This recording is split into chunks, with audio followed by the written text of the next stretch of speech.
Alors, on a étudié précédemment les grains de pollen. Alors, maintenant, on va étudier comment ils se font, mais cette fois, qu'est-ce qui se passe à la cellule mère des grains de pollen. Tout d'abord, j'ai toujours l'antère avec le sac pollinique. Lorsqu'il y en a au cours de la maturité, le sac ou l'antère libère des grains de pollen. Mais qu'est-ce qu'on trouve? Au départ, la cellule mère du grain de pollen, elle possède deux N chromosomes. Par exemple, si j'ai une fleur avec deux N égale, exemple 32, بالنسبة للجران دو بوان نلقاو فيهم seulement n égale 16. إذا هنا كنلاحظ أن le nombre des chromosomes est réduit. On passe de 2n à n. Donc comment se passe cette division? Pourquoi on a 2n, ou la cellule mère ou la cellule de départ elle est à 2n chromosomes, mais après la libération de ces grains, on trouve que les grains possèdent n chromosomes. C'est-à-dire qu'ils sont au départ ils sont diploïdes, alors ces cellules deviennent haploïdes. Haploïdes, c'est-à-dire n chromosomes, diploïdes, c'est-à-dire 2 à 2n chromosomes. Alors, pour cela, on va étudier comment se fait la division. Alors, on a deux types de division, soit la méiose, soit la mitose. Quelle est la différence entre la méiose et la mitose? Toujours, j'ai dans les deux cas une cellule mère avec deux N. Mais concernant la méiose, qu'est-ce qui se passe? Lors de la division, c'est-à-dire on a une cellule qui se divise en deux, elle donne deux cellules filles. Alors, ces deux cellules, combien ils ont comme nombre de chromosomes? Ils ont n. Exemple, عند l'homme 2n égale 46, donc n هي 23, n 23. D'accord? Donc, puis on a une deuxième division qui donne 4 cellules. Donc, au cours de la méiose, la méiose elle est composée par deux divisions successives. Une division qui donne 2 cellules, ensuite à 4 cellules. Donc, on commence par une seule cellule à 2n, on termine avec 4 cellules à n chromosomes. Maintenant, concernant la mitose, j'ai au départ une cellule mère à 2n. Mais qu'est-ce qui se passe? Il se divise, il donne 2 cellules, mais avec 2n chromosomes. C'est-à-dire, il n'y a pas un changement de nombre de chromosomes. Elle reste dans le même nombre.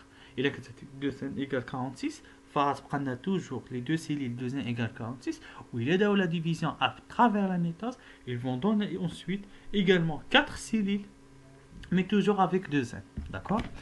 Et donc, ce sont des cellules filles.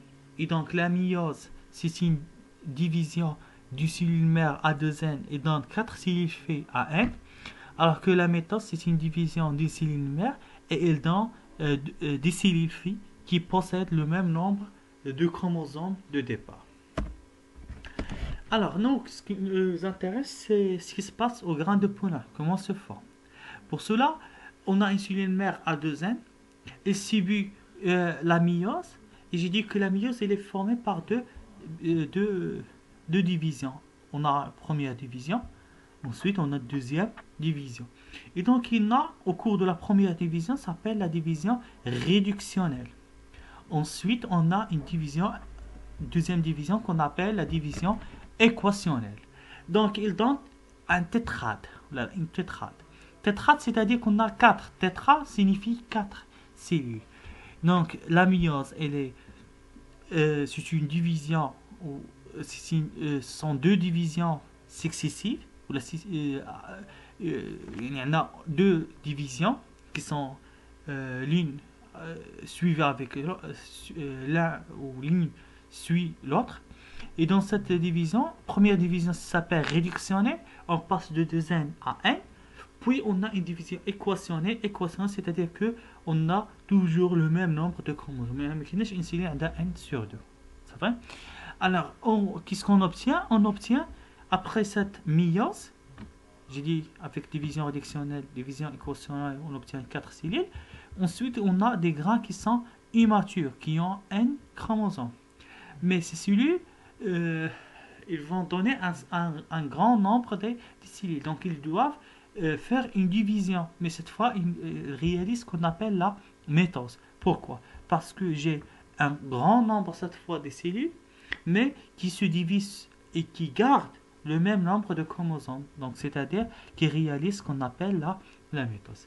Donc là, on a terminé avec l'organisation de l'appareil reproducteur mâle, avec la formation des grains de pollen. Et ces grains de pollen, on appelle des microspores. 4 microspores. Pourquoi micro? Micro, c'est-à-dire petite. Spores, ce sont des cellules qui sont petites et qui donnent ou qui sont les grains de pollen. Donc, il y en a qui ont les grains de pollen. Alors, donc, c'est lié avec l'organisation de la fleur, l'organisation de l'appareil reproducteur mâle, l'organisation de l'appareil reproducteur, mais cette fois femelle.